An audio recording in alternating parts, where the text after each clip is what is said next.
social media things, and I have to do some TVCs. I think Mick Malloy, because he's the other. Wow, that's a good deal. Hey, wait, we're on. Wait a minute, we're on. Are we? Yeah, so that was the punchline. Hey, I want to see the before and after, like before you start drinking the beer. And we are literally live. Yes. 2 years later. Oh, brilliant. Okay, this is content. Yeah. Yes. Okay, well, let me. I'll get my game face on. Ready? Welcome, ladies and gentlemen, to the Eskimo Joe Show. Am I on the Eskimo Joe Show? That's a good title. Well, yeah, I think it's a better title than the Say Something sessions. That's because it sounds like we're not sure what to talk about. Yeah. We are broadcasting live from our studio in Fremantle, and we're talking to none other but the legendary lady of rock and roll, Miss Sarah McLeod. Round of applause, everyone. Look at that terrible tattoo when I wave. Oh my God, I don't look at it because it's there. I just noticed it. It's like the worst tattoo I have. Look at it. Do you remember getting the tattoo? Look at it. It's so bad. Yeah. It's so bad. Do you know where I got this? There was a Rolling Stone party. I had a free tattooist. And so, Those yeah. are not very comforting words when you put them together. Yeah. Party free. And I had a few drinks and I got into free style this one. So there was no sketch or anything. And even as he was doing it, even as he was doing it, he was going, I don't know, man. Like, he didn't like it either. I'm like, it's bad. Keep drawing. Anyone with permanent ink saying, I don't know, man, is never a good scenario. Yeah. You know, I had my eyebrows tinted the other day, and the lady said the same thing to me as well. She went, oh, shit. And she started laughing, and I was like, give me the mirror. And she gave me the mirror. Oh, it looked like Groucho Marx. What have you done? Hey, so that's perfume all over it, and I wiped it away. I thought that was a cool thing now. I thought like girls with big black caterpillar eyebrows was a thing. Yeah, it's a thing, but not for me. Not when it's nowhere near your eyes, you know. And Sarah, can you tell all the people who are watching and listening whereabouts you are broadcasting from? I'm broadcasting my live telecast from my home in Brisbane. Amazing. So, you know, since you came to my house, Kev, I've moved twice since then. Wow. Some would say I have a gypsy soul. A lot of people say I have a gypsy soul. I just keep running. I'm pretty sure we've Zoomed a couple of times since, and I'm pretty sure one of those Zooms you were in the country somewhere. Yeah. Now here we are. I think we had a FaceTime at one time on my back porch, on my front porch at about midnight, which would have been about 3 o'clock in the morning for you. Yep, and I just graciously answered the phone and started talking. I'm like, what now? What is it? No, I'm pretty sure I got you to roll a joint, actually. I was like, we need to both roll a joint right now. Oh, yeah, that's right. We were celebrating something. Yes, we were celebrating because we'd written a song and it had come out. That's right. Speaking of songs, we do have some people fielding, asking some questions throughout this. First of all, Josh Smith, welcome. Will all four of you do a collaboration for the Sweater song? Yeah, makes sense. Doesn't it? Yeah. Yeah. What? We've never thought of that before. Is that if you want to destroy my sweater? That's the one. That's the one we wrote. Yeah. Oh, okay, is this one of your songs? Yeah. I clearly haven't listened to the album before the interview. I'm pretty sure we would have played it on the 6-week tour we did together, or had we stopped playing it by that stage? Is it old? I think we'd stopped playing it. Yeah. It came out in 1998, so. Oh, I should know that. I bet I know it. You can't find it anywhere on the internet, though. We had it deleted. Oh, how do you do that? I've got heaps of songs I want to have deleted. Oh my God, I want my whole back catalogue deleted. Do you know how? No. It costs a lot of money in legal fees. Yeah. And just speak to Trump. Just speak to Trump. He can get rid of history like that. Oh my God, I want to divorce the song. This is good. So you're in Brisbane. Does that mean you get to play gigs and those kinds of things now? Because you were a Melbourneite for a long time. Yes. And do you know what? Not only do I get to play gigs, I get to play gigs that are normally like big rock venues that normally the Superjesus would play, but I get to play them as a solo artist. Normally I would never be able to sell them out, but because of COVID, you have to have like minimal capacity. So now they have all these tables. So I get to play these great big rock venues with amazing production and all the big light show and everything with just me. And do you know what I'm doing? It's fucking cool. Okay. In you know, the lockdown, I was practicing piano a lot, and then I thought I'm going to play piano in my solo show. And I thought, if I'm going to do it, I'm going to do it, I'm going to make an impact. So I play a baby grand. I hired this baby grand from the Australian Elton John show, big white. Yes. Well, of course, yeah. Yeah, I put it on a fucking drum riser in the stage with all the big production, and I play the 7 songs that I know how to play because I only have a minimal catalogue. Chopsticks, The Entertainer. Oh, The Entertainer's a good one. I saw some pictures of that on social media. It looked absolutely sensational. Yeah, I bought my own lamps from home and plants and a rug and just trying to make it, jazz it up a bit, make it a bit more theatrical. Because I've done so many shows where I'm just sitting on a stool playing guitar, and I want to do something a bit more exciting because, I haven't played for a while, so I can make it a bit jazzy. But yeah, so I'm a pianist now. Fuck wow. Yeah. COVID upskill. I think they call it a pianist. I'm a pianist now. I've got everything. And I saw some pics on the social medias of you traveling back to Adelaide and then back to. Have you gone to Adelaide and back to Brisbane in this time, or? Oh yeah, just on the weekend I went to Adelaide and then I went to Darwin and then I went back Can to. you do that? Well, we're in Western Australia. We're not allowed to. No one's allowed to come in, and no one's allowed to leave. But that's not hard because there's 2 roads, literally. You just put a cop on each one and you're done. Coming in and out of Western Australia. Yeah, but at least your country. I feel like it is its own country, but your state Will is. be. They wish. Yeah. So you've got plenty of places you can go. You're not you're contained, but you're not. You shouldn't be bored. You can go to say Esperance, or Geraldton, or Albany, Margaret River. I love it. Just keep going. It's just... what are all the other places that I don't ever go to? Broome.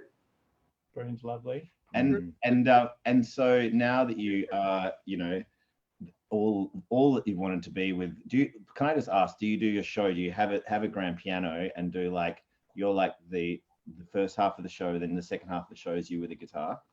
Yeah, I do both. I wander around with no guitar and sing. I walk through the crowd. I tell jokes. I play piano. I play electric. I play acoustic. I'm just developing this really strange cabaret thing. Yeah, it's full cabaret. Right. Yeah. So good. Yeah. All right, let's hear another question. All right, here we go. What do we got? Oh yeah, we should tell you, Sarah. We've got people asking the question. You guys look nice, by the way. You're always snappy dresses. Always got the right hair. Except you, McLeod. What's been going on with your hair the last 20 years? Pretty much the same old, actually. You need to get a just bought one wig in 2000 and I haven't taken it off. Yeah, it does. He's actually bald. He just massive bald. Yeah. Yeah. Helen Inwood, welcome to the live stream. This is for Sammy Scream. Oh, that's me. How has it been being a woman in music? Have people ignored you and talked to other band members rather than yourself? What do you reckon, John? That was a joke. That was a shit joke, and I'm going to apologise to everybody out there for what do you reckon? That was poignant. No, it wasn't. Have people ignored you and talked to other band members rather than yourself as the front woman or solo artist? In what ways have things improved? I don't think no one ignores me, but I think I find more because I manage the Superjesus, so more on a managerial front, I find that there can be a bit of sexism. Like people are like, oh, so who do we speak to? We speak to me.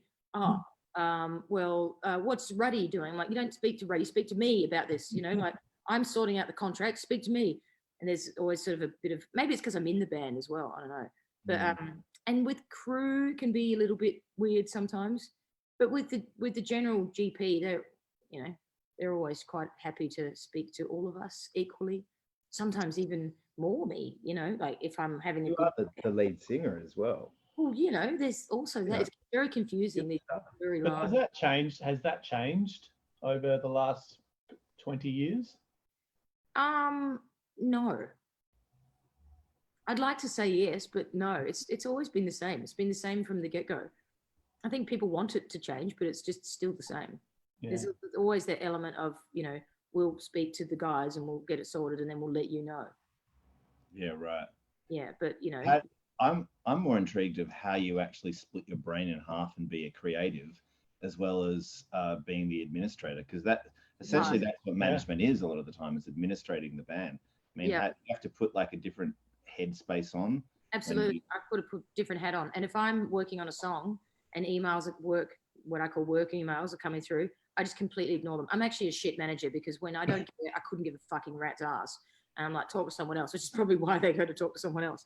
But when I'm on, I get all like, right, I'm a businesswoman and I'm, you know, kicking goals all around town. But then I just shut the door, and then nobody knows who they're supposed to talk to anymore. And then I go off into La La Land and write music, and I'm like, I don't care. Could be the best gig ever, but I'm not coming. I don't care. Sue me. The door's locked, you know. Do you ever have those meetings with the band where you're just like, we've got to fucking talk about the manager, man. She's fucking. Yeah, it does come up from time to time. Yeah. What's your plan, McLeod? My plan? What? You're not happy? Well, we're great. We're in the greatest plan of all time. What's the plan? What do we got to worry about? All right, next question. All right, this one's from T. Dan Ho. We are looking forward to see you in Swiss. What does Swiss mean? Switzerland, I'm assuming. Yeah. Oh, are we going to More of a Sweden? general comment. Let me just check with the manager. Are we going? Have you done much touring in Europe? And what's your favorite place to play in Europe? No, I've done very little. We as a band, we played. I think we did Germany. London is London Europe? Do you call London Europe? Yeah. Not anymore. No. Yeah. They Brexit. Yeah. I think just Germany, but years ago. I was supposed to have 2 shows in Italy this year, but they both were cancelled. Oh, wow. Bad timing. Which is a shame. Yeah. But what about you? Do you get over there? We played a bunch of shows in Switzerland and all over the place. But Switzerland, I mean, we've talked about it heaps before, but we played this. We got, you know, one of those requests that you get from your manager where they're just like, okay, you're going to play this one festival show in Switzerland. You're going to fly to Switzerland, which is a 24-hour flight, play the show, then fly home. And we're just like, that is a terrible idea. Why would you make us? And then we got there, and it was one of those weird, you know, moments where the stars aligned, where on this huge festival, we were on the one stage that had like shelter, and it started pissing down with rain. It was on top of a mountain, like a kind of incredible view, weird cartoon mountain. Yeah. And then it started raining, and everyone in the entire festival ran all into our little tent where we were playing. And we got off stage, and we thought like the amps were feeding back, and this very polite Swiss man came up to us and was like, they would like you to play another song, which is like an encore at a festival is unheard of in Australia. But we went on, and the whole entire crowd were all going, ooh. And then as we went to play, they kind of did this weird Swiss Mexican wave where they went. It was like something off the X-Files. Yeah, yeah. 5,000 people possessed. And then they all went. They lifted their arms. Smurfs. It's a thing they do in Switzerland. Yeah. And it's incredible. So whoever our Swiss friend is, I hope we can do a tour with the Superjesus and show Sarah what it's all about. She'll be playing grand piano solo, but you know. I made my band fly all the way to Brazil for one show as well. Their bloody manager makes them go all the way there for one show. But sometimes if there's only one good show on the horizon and it's worth going, you'll go there. You know. In Brazil, I mean, come on. Did you have a time? Was it awesome? We have a good time? Yeah. Is that Did you have a time? Is it jive, dude? Are you talking jive? Yeah, it's jive. Yeah, I had a time. I had a great time. Yeah, we had a lovely time. We did a show by the beach. It rained. We all tucked inside. They didn't go, oh, though. But they did have signs with TSJ written on them that they'd printed from home and bought themselves. And we're all dancing around with their signs. And I was like, this is a good sign. Nice. And that's why you're on the show. The Eskimo. On that one, we've got one from M. Ann. Thank you, M. She's just asked, tell us a joke. Oh, okay. I have one joke. I've been telling the same joke since I was a little kid. All right, go ahead. An Irishman, an Englishman. I forget the actual details of this joke because it's pretty bad. It's a dad joke. Irishman, an Englishman, maybe let's say a Scotsman, something like that. And they're at a dinner with their boss and boss's wife, and they're trying to impress the boss. And so they're appealing to the boss's wife to try and get her to be happy.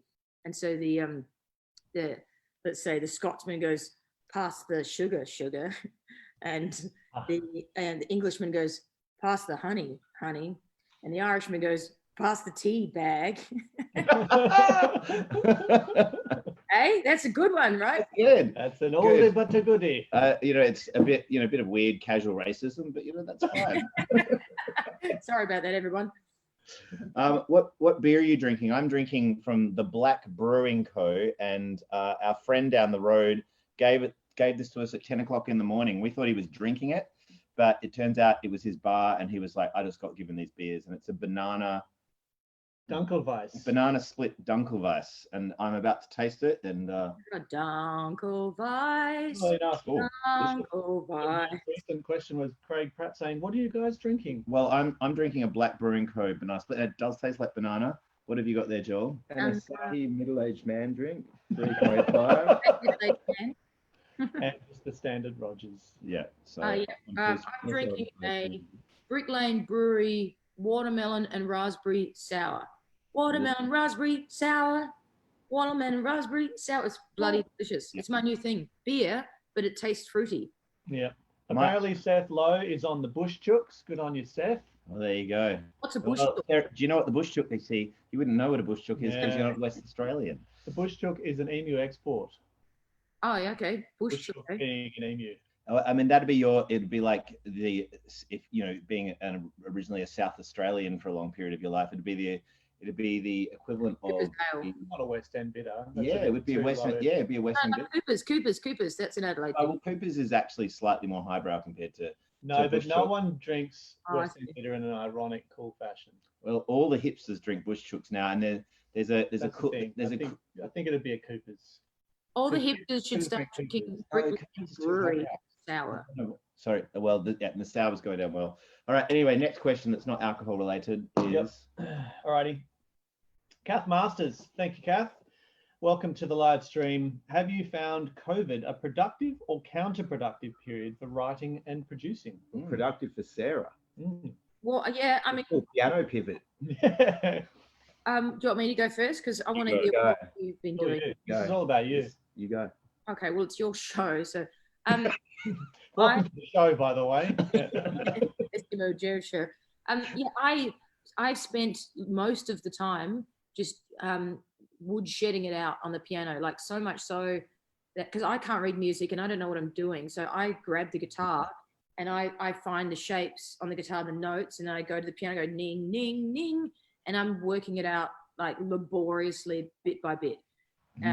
So I don't watch any tutorials, or no one's really showing me what to do. I'm trying to just see if I can do it from sheer instinct. Yeah. And I'm not good at this hand yet. This guy just kind of clonks on the bass notes. I'll work him out later, but I'm compartmentalizing. But the guy over here, I've worked out that, okay, so you play the chord, but then there's the notes within the chord, and then there's all these other notes that work on the chord, and then you go up all these octaves, and I'm slowly putting it together. And I would, even when I'm not at the piano, I would sit at the kitchen bench at home, just like this. Oh yeah. Like, all night, like just doing the scales. Yeah. Whatever I was working on, just doing it over and over and over. And I'm just sitting there chatting away, doing my work, but the right hand's just always doing it. Oh, so you're actually learning scales, Sarah. Like that's proper. Bonzi. Yeah, no, not scales, but as in whatever riffs I was writing for the song. So like licks, I don't know what the scales are because, as I said, I can't read music and I don't fucking care. But I just, if I write a piece, then I just have to memorize it. And the one bad thing about not being able to read music, I must actually learn, I think now, because the bad thing about not being able to read music is that I have to memorize everything and then I have to play it all the time. So if I go away for a few days and I go back to it, I'm like, where was it? Because there's so many, it all looks the same. And I'm like, that'll come together as well, I think. Like you don't need to learn how to read music. None of us do. No, actually, no musician I know. Stu kind of does. Yeah. I know how to read music, but I never do it. Do you know what I mean? Like, because it's literally like going, I did one term of Italian in year 4, so I should be able to read this menu. It doesn't work like that. You should be able to order for the table. Yeah, exactly. Yeah. You've got no balls, apparently. Sorry. Yeah. But surely that's got to be good for the brain. Like, I watched this amazing open learning thing on YouTube, and it was talking about how learning an instrument is the best workout we can do for our brain, because our brain, if you're an architect or whatever, all of these amazing skills people learn, it only uses one side of the brain at a time. But music's the one thing that creates these really intricate pathways back and forth. And so if you want to like stop yourself from, your brain wandering off in the middle of the night and stay sharp to the end of your years, then doing what you're doing now, surely you're going to have like a buff brain by the end of this, basically. I think you're right, because I've noticed it makes me recall information quicker. Interesting. And it's also making my guitar playing better, even though I never play guitar. So I haven't picked up a guitar all year. I've just and I pick it up, I'm like, oh, this is good. So you've been writing tunes on piano, Sarah? Yeah, and it's changed my life, Joel. Changed my life. Yeah. Suddenly all the notes are there, and I just find them and I go, here we are. And I melodies instead of normally I just kind of, I find the melodies the same shapes or whatever on a guitar. I just find them out in the ether, but now I'm finding them in front of me. I go, what could I possibly sing? What's all the notes that'll work? And I'm like, great. So I tried different big intervals and drops and weird notes that I wouldn't normally do, and minor, and I'm like, wow, it's changed everything. It's way as well. Like when you've got all the notes that you want in a chord on the guitar, but you're like, oh, I just want that one to be down there, and you're like, I just need another finger. There's no way I can get there. So on the piano, you're like, oh, it's just there. Yeah. So much easier. I find guitar quite confusing because, I mean, let's face it, the whole part of it faces that way, away from us. It's not. If it's on our lap, like a lap steel, we could sort of see what was going on, but it faces out there. So, and they're all on top of each other, and I don't know. I just never really connected with. To be honest, I only play guitar just so I can get away with singing. That's why I learned. So but also having an SG, like I would play guitar just so I could play an SG on stage because they're the coolest. So why don't you get an SG? Well, there's a long line of guitars. Well, yeah, I could do that. There's a long line of guitars that are in line to be my next purchase. Some of them are basses, some of them are guitars. What but guitar SG's been up there. Sorry? What guitar in line of the guitars that you're interested in? Well, I've always wanted a Rickenbacker bass. That was like my first love. I loved Phil, what's her name from Metallica, the bass player. And I was always like, the Rickenbacker bass would be the bass. But then I always wanted this is going to be a long spiel, by the way. Yeah, it's nerdy. But I've never owned like a Fender Jazz or like a P bass, and I love those two basses as well. Yeah. I'd love to get a Ricky guitar and a 12-string Ricky, just so I could, go bang and do little riffs. There's a million guitars. I've got a long game plan that Cav doesn't play any instrument on stage and just like front bands. That sounds great. How do you feel about that? I think he's really good at it. Yeah. And like, I remember like years ago, the guys from In Excess came to see our band play, and they were watching us. And afterwards, someone said that they were talking to those guys about us, and Andrew Farris had said, I just don't get why he plays bass. Like, why would the singer play bass kind of thing? I mean, it worked for Sting, but like, I reckon Cav should just like throw the bass off and dance. It's definitely a lot easier, I have to say. I see where you're going with this, because you guys are all multi-instrumentalists and you do swap around a lot. And, like Joel, you were the drummer and then you're the guitar player. And I could see you, Cav, as like a Brian Ferry kind of vibe. Bring it on. Yes, bring it on. Yeah. And just like let's stick together. I'm thinking more just like tuxedos, like 80s tuxedos on stage. We did just write the most yacht rock song we've ever written in our lives yesterday. So really, there you go. Slide right into that. Joel's just come over from Melbourne, had to do his 2 weeks in quarantine, and now now we're doing we're in here a couple of days a week in the studio working on some new Eskimo Joe tunes. So okay, great. So are you So you guys were both there. So McLeod, you live in Perth as well. I thought you were in Melbourne for some reason. Okay, so it's just you that had to quarantine, Joel. Yeah. It's worth it if you're going to be there a while and you're going to be writing tunes and working. Yeah, a couple of months, so it was totally worth it. But as you know, it's a bit of a head fuck, the old quarantine. Depends how did you go? Because I saw you were in there just as I was leaving. I think it was like 3 days before I was leaving. I saw photos of you smiling in there with your wife and the baby, and you're like, "It's gonna be great." And I was like, "Well, 3 of them in that room with a baby." We did pretty well. Like I was trying to work, writing songs online with people with the baby in the room was kind of tricky at points. Like Sarah, my partner, was amazing at keeping the baby like entertained. What's the baby's name? We don't have to keep calling it the baby. Quinny. Okay. Quinn. Yeah, and like Quinny was like, she was amazing. I don't think she missed a beat. Like she had her parents at arm's length 24/7, so she loved it. And we only had like up until the last day, we were talking about how well we did. Like Sarah was like, I can't believe we've only had one argument the whole time we've been here. And then, of course, 20 minutes later, we had an argument. But that was on like the last night. Very impressive, honestly. Yeah. Like 2 weeks in a hotel room with Yeah. a 2-year-old, with a 1-year-old, you know. Yeah. But You have a routine? yeah, one thing to do was go and have a shower. That was, you know, like we had that one out for 3 hours. 4 showers a day each. Like I'm taking Quinny in the shower, and that was like something to do, like an outing. Yeah. But, Did you have as well?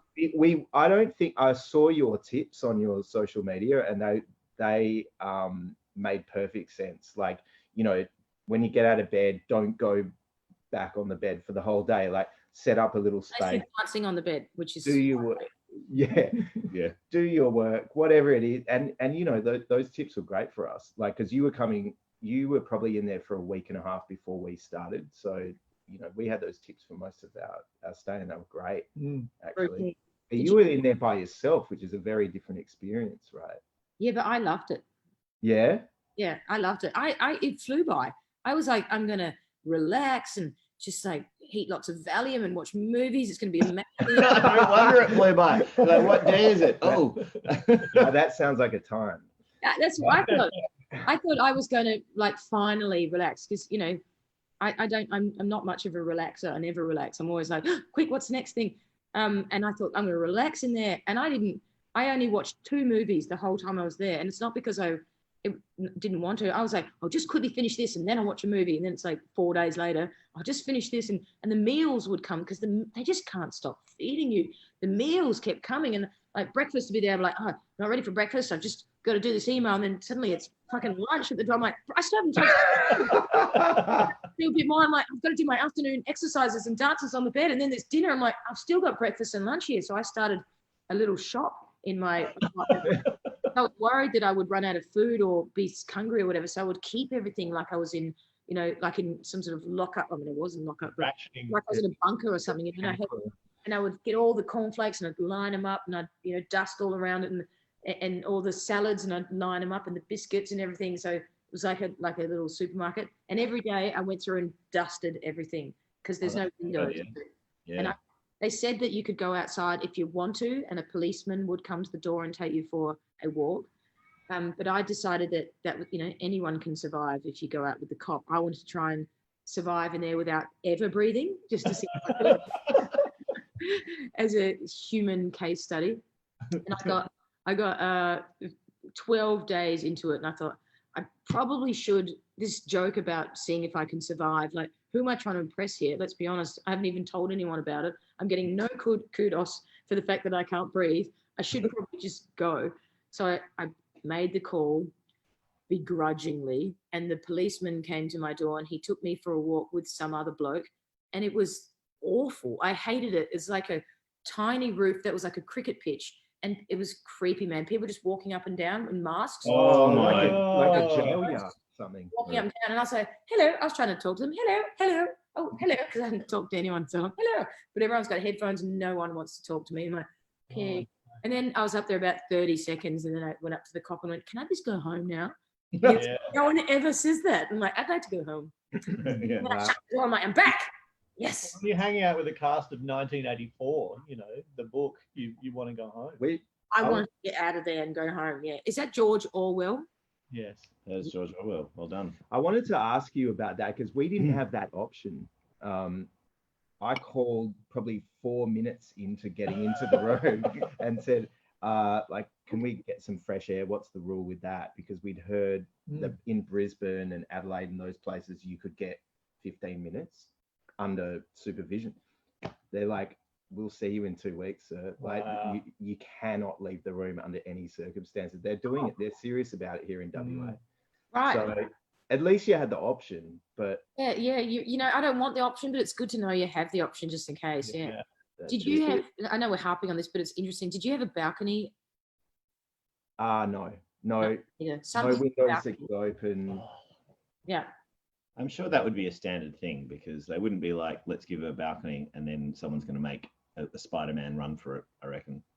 Yeah, Where are you going to go? How desperate do you need to get out? There's a lady in Perth who's got a ankle bracelet because she kept, like a tag. Like an alcoholic's tag, those things. Yeah, house arrest. Because she kept trying to make a run for it. Lindsay Lohan jewelry. Yeah, totally. Ankle. Yeah. Gavin Balzari says, "Is there an instrument you are yet to learn that you would like to, Sarah?" Good question. I'm just looking around for what. Well, you know what, and Cav, you're like this. Of late, while I've been doing some recording at home, I have started playing bass with my fingers. Right. Oh my God. Prior to that, I only play bass when I've finished a song and I think, oh God, it needs some bottom end. And usually I just get the bass and I play exactly what I was playing on the guitar, but as single notes on the bass. Works for Pistols. Bottom end. Yeah, totally. And that's what I've always done. And then recently I started playing, like doing these ones. Oh yeah, that's what happens. It's a natural thing. Once you start playing the bass, you're like, and then the stank face comes where you're like, yeah, man. Natural thing. Sarah, you've got this awesome guitar, which I have to tell these guys about. But basically, Billy Thorpe gave you a guitar before he passed away. And because you were doing like club songs, and he was like, got to get out of the clubs, kid. Like get back into rock and roll. And I was doing it in American accent. He's not American. But then you put a bass pickup in it, and you do a lot of your bass stuff with like that guitar, but you play it. You use the bass pickup in it, and you put it through a little octave pedal, and you do that kind of stuff because that's a vibe in itself, right? Yeah. So that's not these ones, but I do that for one of my part of my live shows, so that I can play like a one-man band thing. So I have like some drum triggers on the floor, and then I have the guitar that I put a bass pickup in it. So it's got 2 jacks that go out, and the bass pickup only picks up the bottom 2 strings. So the rest is silent. So I play normally, but I've got to make sure I'm always holding, the root note, because that's going dong into the bass, and it goes out of the bass pickup and into an octave pedal and a bass simulator and a mystery pedal that I won't tell you because then you'll see the sound. And then the rest goes out through the Marshall. So I've got like big blistering rock sound, and then the bass coming through, but it makes it really tight because it's still the one hand doing it. Cool. So it's actually pretty cool. I mean, it's obviously a really layman bass line because I can't really be fiddly, but when you're playing by yourself, it works. And that's what I used to always do when I wanted to put bass down. I just get the guitar, to the octave through the bass thing. That's why they were all Sex Pistols. But then recently I actually thought, wait a minute, for recording, I should get an actual bass. So I bought a bass from some dude on Gumtree, and I drove down a back alley and went, thanks. And he handed it in the window of my car. Money, and I went, see ya. He didn't have a case or anything. And then I went home, and suddenly I'm like this. Yeah. Yes, that's what happens. But, it feels good, man. It feels good to play bass. And what's the bass? Is it like just a cheapie but a goodie, or what's I'll show you. It's like a Squire thing. Hang on. Oh yeah, cool. Grab it. I actually bought a 4-string banjo in the car park of Burswood Casino. Oh, look at that. Oh, that looks cool. Wow. Oh yeah, lovely. Proper. See, yeah, there it is. Whoa, man. Yeah. Cool. And I'll show you. Hang on, I'll show you. Oh, actually, no, I won't show that. Don't worry.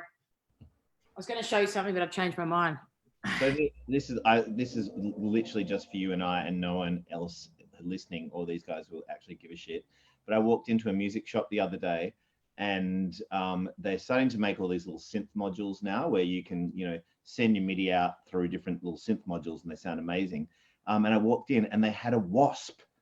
Which, remember when we were recording the song we recorded together, and we were and Kids in America, and we were like, we want the bass sound from Kids in America. Wasn't it called a phantom or a? No, it was a wasp. No, we used a one of the whatever that keyboard Prophet. We used a Prophet. Prophet, yeah.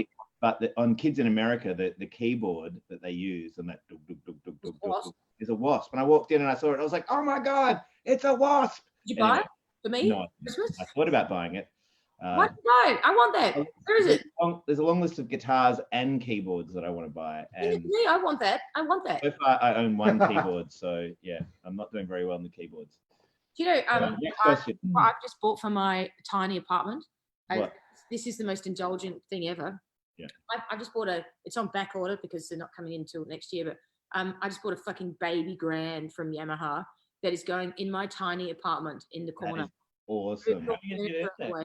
You're gonna crane it in. Wow. Just a crane. No, I think they can actually get it up the stairs. I don't have an elevator, so I had a removal guy came over the other day to measure it, and he had this big stick, and he was like, "You may need a crane. Hang on." And he was measuring, and I'm following him, going, "Please, not a crane. Please, not a crane." And then he said, "No, we don't need a crane. We can do it." And I went, "Oh, I'll take it." So I'm going to get a giant dudes carry it up the stairs. Yeah, you could do that. Because I reckon that I need to feel like that's my instrument. If I'm on a little keyboard, I'll be like, I'm a guitarist on a keyboard. But if I've got a baby grand, I'll be like, I'm like Delta Goodrum. Yay. Yeah. I have to commit, you know. You can get a blonde wig. I'm going to get a blonde wig, and I'm going to play the piano and sing, and I'm going to be so great. Put candles on the piano and just be like, yeah. I'm going to back it up to Gavin's question, and I'm going to throw it to Joel. Is there an instrument, Joel, that you would like to learn that you haven't yet? Yeah, don't you guys already play everything? What don't you play? Well, that's why I asked Joel. Wind He pretty instruments. much plays everything. Yeah. No, I can pretty much play anything. Like, I've got it. Unless they've invented a new one since this interview started. What about string instruments like a violin or something? That'd be cool. I mean, that's it reeks of effort, like something like a violin. Can you play it? No. Okay, no, wait a minute. This is great. Right. What about saxophone? Can you play that? No wind instruments. saxophone. No wind Okay, instruments. what about a French horn? Can he do? No wind instruments. Okay, so you actually can't play everything. Not at all. I can play like two things, but I Can mean, anyone play the French horn? You know, it's the hardest of all instruments. baby. I can do a French horn one thing I bass. can't.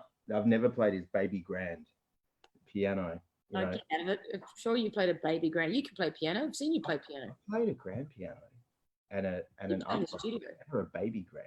So Really? next time you're in Brisbane, No. you can go visit Sarah and play the baby Mhm. grand. That's Oh, they're it. cute, man. Yeah. Can I ask you a question?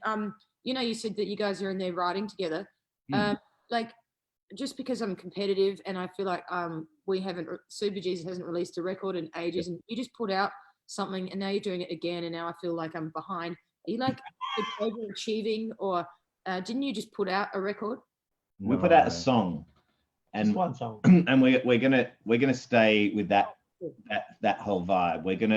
We're not gonna do albums for the time being. We're just gonna work on a bunch of singles, and we're just gonna put out one song at a time. It takes a lot of energy to write one song, you know, Yeah. nowadays. And the idea of doing a record, well, I mean, that used to feel like Everest, but now what's bigger than Everest? I don't know. one song. That big mountain on Mars. One song, Yeah. that yeah. makes- yeah. So will you release a succession of singles and then put it on a record when you've got an Probably, yeah, something like that. Mm. We're gonna That's call what it I'm Thrill thinking of doing Two. too. Just want to make sure is that what the kids do these days? I don't know. It's more that like I guess it's a budget thing as well. You know, like to find. No budget.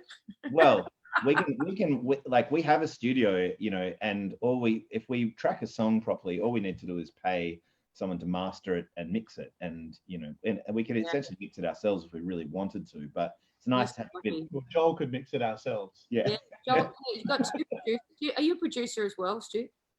No. So you got I two love doing all the things and getting down on the micro level and standing inside the song. But Stu's good at doing anything on a computer. Okay, can you play the French horn? I could give it a go. Actually, our first ever live keyboard player was the French hornist. Now the mayor of Now the Bassendean mayor of Bassendean. or Bayswater. Bayswater. Bayswater. Oh, cool. Hey, that's regal. Yeah. And handy. When next you It's want to do something, you know, if you want to open a bar or something in, where is it? Bayswater. But if you're going to fancy dress party, you need to borrow one of those Merrill chains.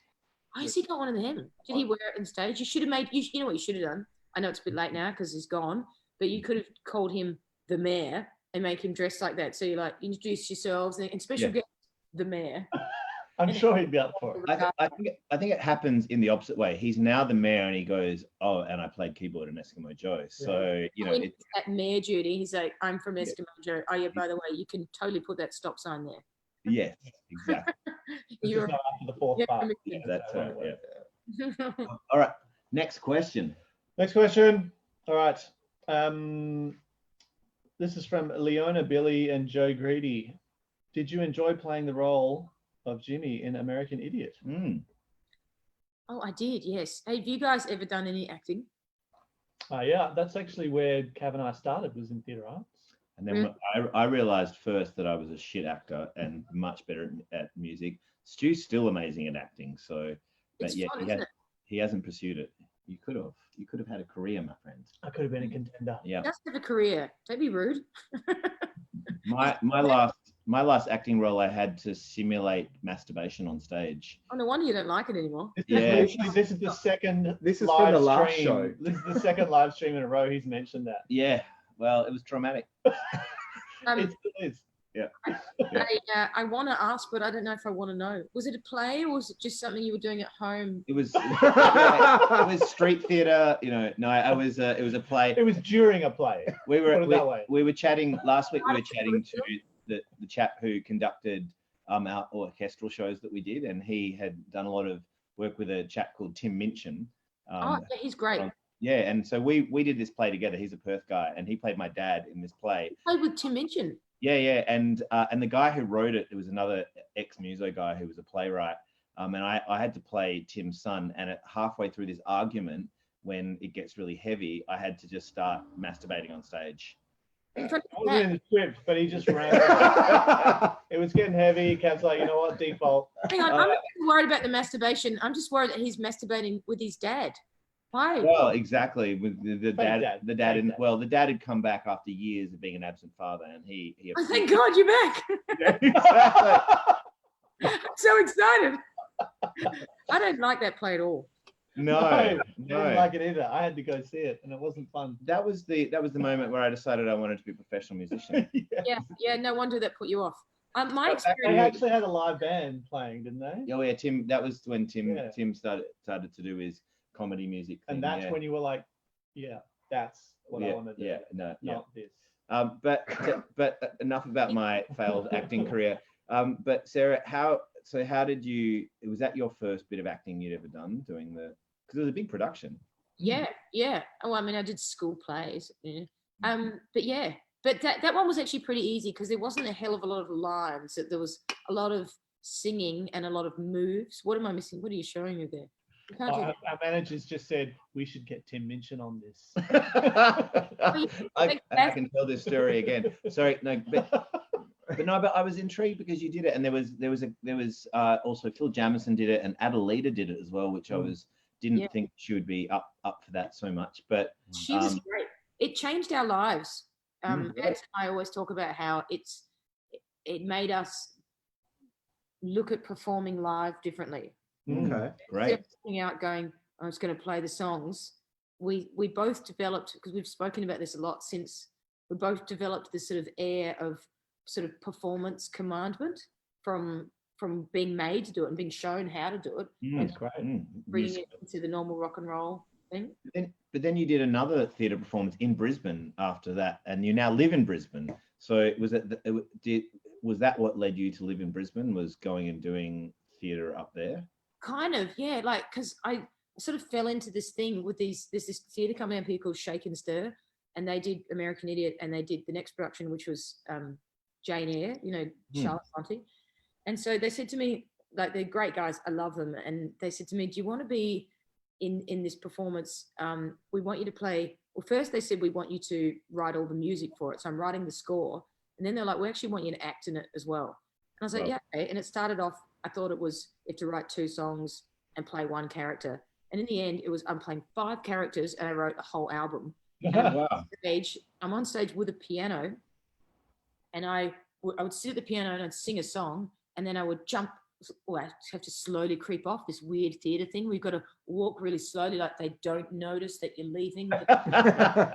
Yeah, and then you've got to open the curtain like it's no biggie and just kind of like leave. Whereas I'd be sitting there going, I need to get back there. I need to get changed. I've got to be a man in 2 seconds. My cue is coming, and I'm still sitting at the piano, but I have to walk like this, panicking on the inside. And I'd run backstage and quickly change, and suddenly I'm a man. And then I'd go out and I'm in a man's clothes, and I'd be like, oh, and I'd speak, and then a man, and then I would run back, and I'd get that off and put on my normal outfit and sit at the piano, and I'd sing a song, and then I'd walk slowly like this. Then I'd go back, and then I'd be a baby, and I'd come and go, ah, ah.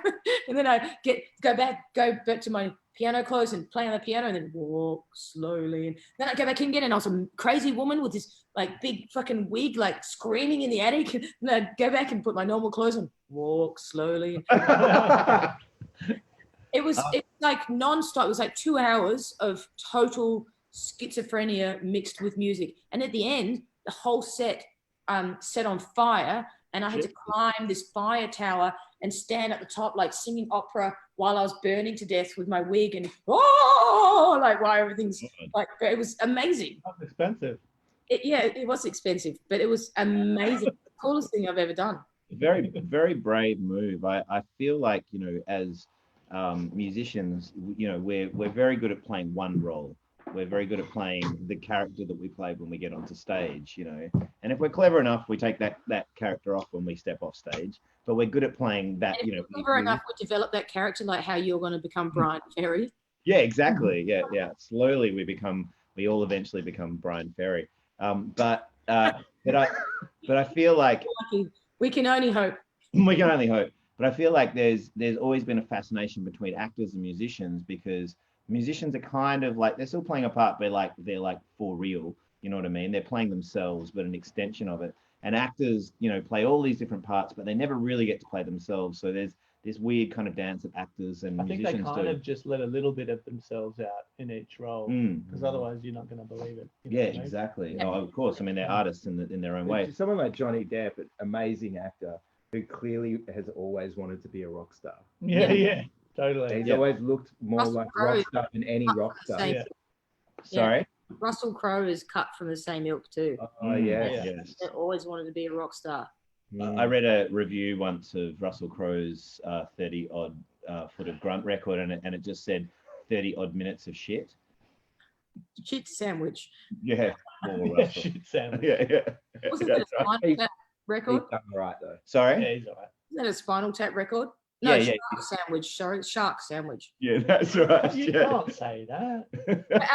No, you know, though, the weird part about with the Jane Eyre thing was that because I was a musician as well as acting, that was a little bit confusing, because the acting, you're someone else. Like I was, you know, I'd go out and I never look anyone in the eye, because I'm just, it's nameless, faceless, you know, audience members, and I'm someone else. And they're in my world, I'm in the play world, so the people aren't there. You know, I'm in a Gothic old home in the 1900s, and you know, there's a dog there, and you know, it's all like I'm imagining all the shit, so I don't, you know, look at anyone in the eye.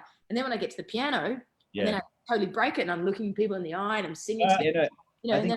I think that's exactly what I was meaning to say, is that it's like, you know, your job as a musician is to be as authentic as you possibly can, and that can be a character, but really it's this, you know, you're trying to relate as you, and then you have to step into this character of being a character. And I just find that an extremely brave thing to do. I think only some people can do it. So cheers to you, Sarah. Well done.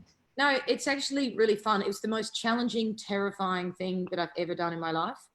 And it wasn't necessarily the acting that was scary. I found the acting the acting was fun. What was scary was being given the script of Jane Eyre and having the director say to me, we need a piece of music over this scene. And he would, and I would have to while you're acting. No, while I'm rehearsing, because I was doing it on the fly, like right up to almost opening night. I was still writing songs.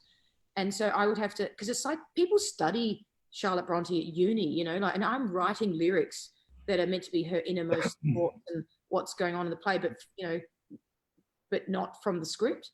So that's the part I found the most challenging, because I was thinking like super pressure, you know, my take on what I would think is going on right now.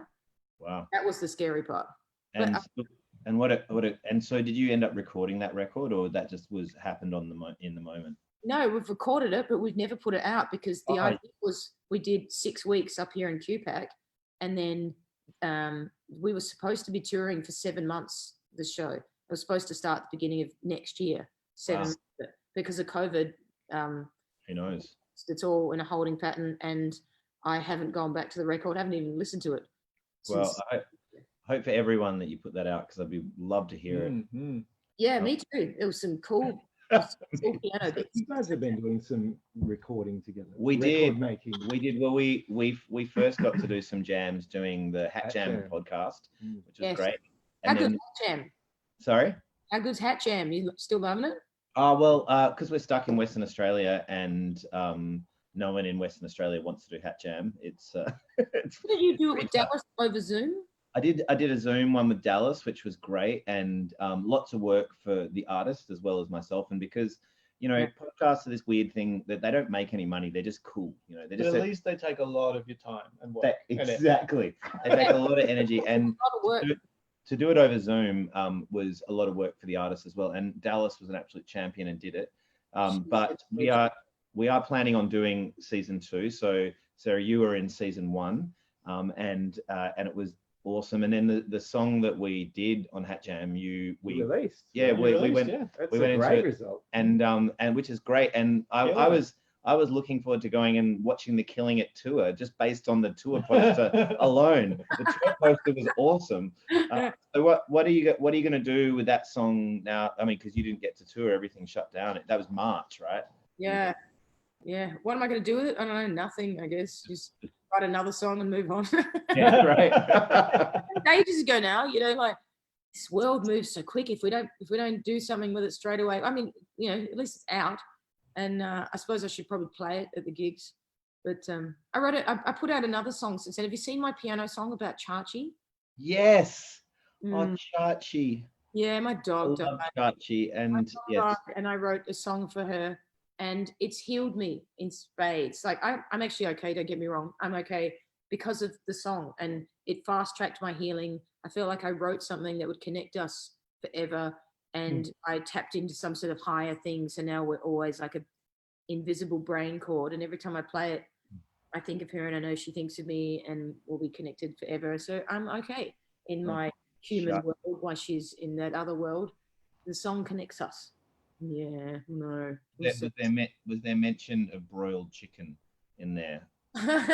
You know, that was her last meal too. It was great. Yeah, of course it was. The vet said, you have to give her these injections of this food because she's not going to eat it, and because she won't eat. And I was like, and my girlfriend Nick, she goes, I tell you what, why don't we just make a roast chicken and see if she eats it?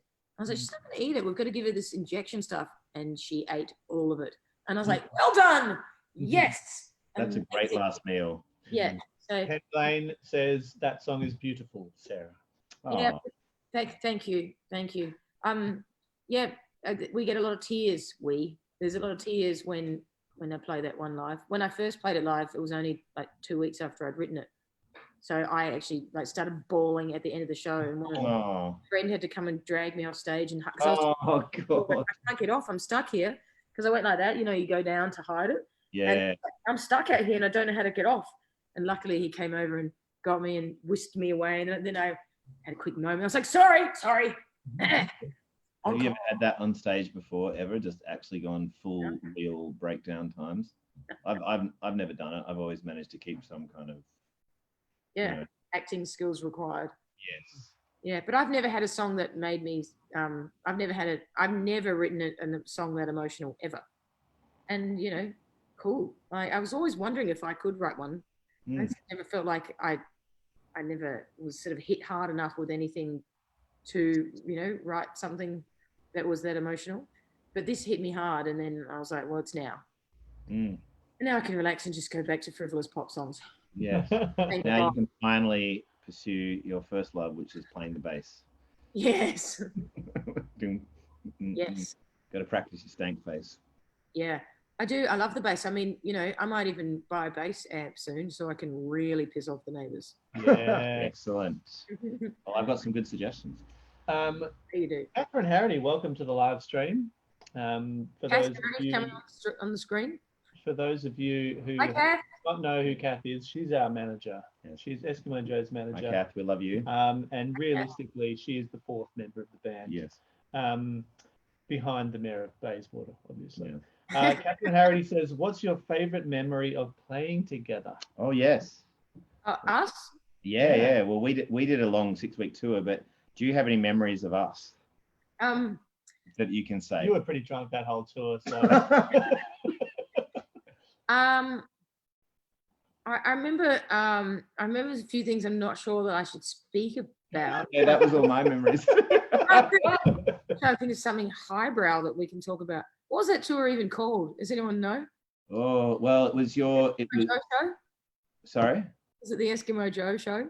No, well, Secret Agent Man, was mate, it? yeah, maybe. that was Jet Age. Jet Was Age it that? tour. I think it was the Jet Age tour. Oh, so that would have been at our peak. Yeah. So yeah, you supported us, and then about 6 months later, or maybe a year later, then we were supporting you. Fuck. No. That never happened. No. That never happened. What did Like, happen, probably my favorite memory of that tour was when we were all hanging out after the show, and we'd developed this little hand puppet version of your show.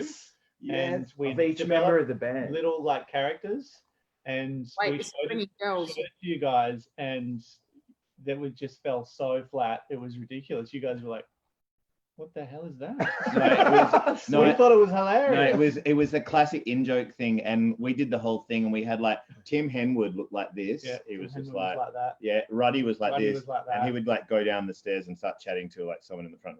Yeah, that's good for radio. Yours was like, Yeah, that makes sense. And your only comment was like, you're like, oh yeah, but I go to the left, not the right when I jump off the jump riser. Oh wow, details. Yeah. Well, you know, in the wild, they always go left when they are freaked out. You know, that's an instinctual thing. If you get surprised, you go and you jump to the left. Interesting. It's just a jump to the left. Yeah. And a step to the right. Yeah. Put your hands. did you know that all polar bears are left-handed? Oh no, I didn't know I that. haven't actually researched how factual this is, but apparently. So the memoirs of the polar bears are all written. And did you know if I try and grow a moustache, it looks like a polar bear trying to grow a moustache. It's just a kind of a weird see-through white kind of thing. It's not good. All right, Greg James Roberts. We've probably got time for one or two more. Oh yes, we're almost out of time. Greg James Roberts. Do says, that? Sarah- Long. Hang on. Wait. I'll get a beer. All right. Does anyone else want a beer? Well, we can't. Oh, you go. You go. Do you want a beer? No, I'm good. Do you want a I'm beer? good. I'll have one. Yeah. Thanks. Yeah, Don Julio or Julio, I'm not sure how to pronounce that one. He's asked, is there any beer in that can, Sarah? So now you can actually truthfully say yes, there is beer in that can now. Watermelon and raspberry sour. Made my Brick Lane Brewery on their Someday series, and it is the best summer drink I've ever had. Well, You're getting a few cartons of that next week, I'll tell you that. these In the guys mail. these guys were unpopular during the Black Lives Matter thing because they're called Colonial Brewery. Yeah, She got a lot of shit about it, but their sour, which is I think it's just called Colonial Sour, is my favorite sour that they make. I didn't even know they made sours until like 2 weeks ago. This is a new thing for me. Wow. There's Sierra Nevada do an Ultra Vez, which is unbelievable. But look, let's not talk beer. Okay. Greg James Roberts says, Sarah, you've toured supporting lots of well-known artists over the years. Which did you enjoy most? Oh, Foreigner. Foreigner. Oh yes. Yeah. What is it? Tell us about it. Played with Foreigner. So it was Foreigner. It's all new dude. So it's the original dude. I forgot his name. The main guy. Yeah. What's his name? No. Just It's just a joke. don't listen to him. Every one of those revival bands is like the most insignificant member of the band, still just sort of touring on the No, this was the main guy and then a whole bunch of newbies. But the singer that they had, the new singer is, I forgot his name, but it's the same guy that sang Midnight Blue. Oh, you know that song? So that guy was the singer. And no shit, it was like hit after hit after hit after hit. And I was just standing on the sidelines going, oh my God, this is better than watching the Eurythmics. I didn't realize that they had so many songs that I knew, because half the time you go, that's just that 70s classic. You don't know if it's the Doobie Brothers or you know, like. Oh, with that band, they kind of had like, you couldn't, there was nothing tangible to them as like as personalities. But like 10cc or whatever, they wrote more 1,200 bangers. Exactly. Yeah. Isn't one of the guys from Foreigner the guy who wrote Working Class Man as well? Oh, really? That's a good song. Is it Foreigner? A well-written song. I think it was a different. It was a hair metal dude who wrote that. Was it Glenn Danzig? I'm just going to go to Google on that one. Okay. And foreign is just like, just a small time girl. No, No, that's the Journey. guy who wrote. Yeah, that's That's Journey. Journey. Journey keyboardist Jonathan Cain. There you go. Okay, sorry. Oh, okay. Jonathan Kaner, the astrologer. Jonathan Cain. Yeah. Okay, just Yeah. the singular. Okay. Yeah. Who's yours? Oh, well, probably at the time we were massive Supergrass, Supergrass fans, for sure. and we got to do a huge tour with Supergrass. You thought we were going to say Superjesus. Oh, Supergrass. Yeah, definitely. No, but I do have a good Superjesus story as well, which I will follow up this Yeah, story. and I'll change my answer about the bands I've supported because I just have no idea. Go on. Sorry. Well, no, but we were big Supergrass fans, and we supported them, and loving a little bit of smoking the herby jerby as well. As you love to do. Supergrass like to smoke a little bit of grass. Anyway, we went on a like a cruise of the Sydney Harbour, and it was like all laid on. There was like prawns and every beer known to man, and the Sydney Harbour is this beautiful, like a million alcoves, and we pulled in and on the stereo, they started to play Bob Marley, and then just like in stereo you could see like Gaz Coombs and his brother on the keyboards. They both like not even look at each other, just in perfect synchronicity. We're just like just started rolling up, and it was like, and we were like living our Supergrass dream. We're like, this is amazing. Would you like some? Don't mind if I do.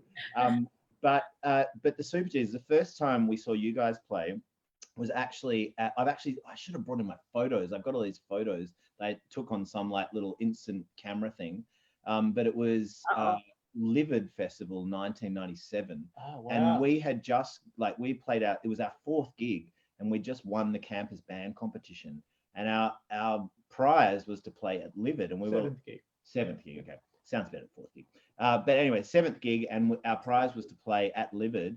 And then you guys came on, and we knew like the main single that it came off on, but we were like, we watched the whole show. I was like taking pictures and stuff, and we were all, because we were like total noobs. I remember you walking through the backstage area, and we were just like staring, and you were lovely. You were like, hi, and then you just like cruised off and did your thing. But my funniest thing was I told your first guitarist Chris, I believe his name was Chris, that I was going to take photos of him on stage. And so I got up there, and I was like, there was no one in the front, and I was like taking these pictures, and he went into full rock face. He was like, and so I've got all these pictures of him pulling these like hilarious rock faces. I'm gonna take some digital photos and send them to you because you will crack up. But that was an amazing show. He liked you because he would not normally. He didn't like anyone. If you said I'm going to take photos, he would have probably smashed the camera. Like he didn't like anyone. If he started posing for you, he must have taken the shine to you. You must have been charming.